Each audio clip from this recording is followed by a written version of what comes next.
Ay, lagi ba? Dili mo to bag. Asa may lang hindi aling ang tukuan.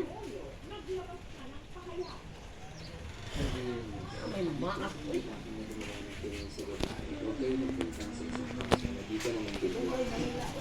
Voluntaryo rin siyang nagtungo sa police station ng Muntinlupa. Takot po ako doon nung naramdaman ko. Kasi marami na po agad na nagko-comment ng masama, gabash, may mabantaan ako. Kaya po agad kami pumunta sa presinto noon, saka sa barangay, para po i-clear yung pangalan ko.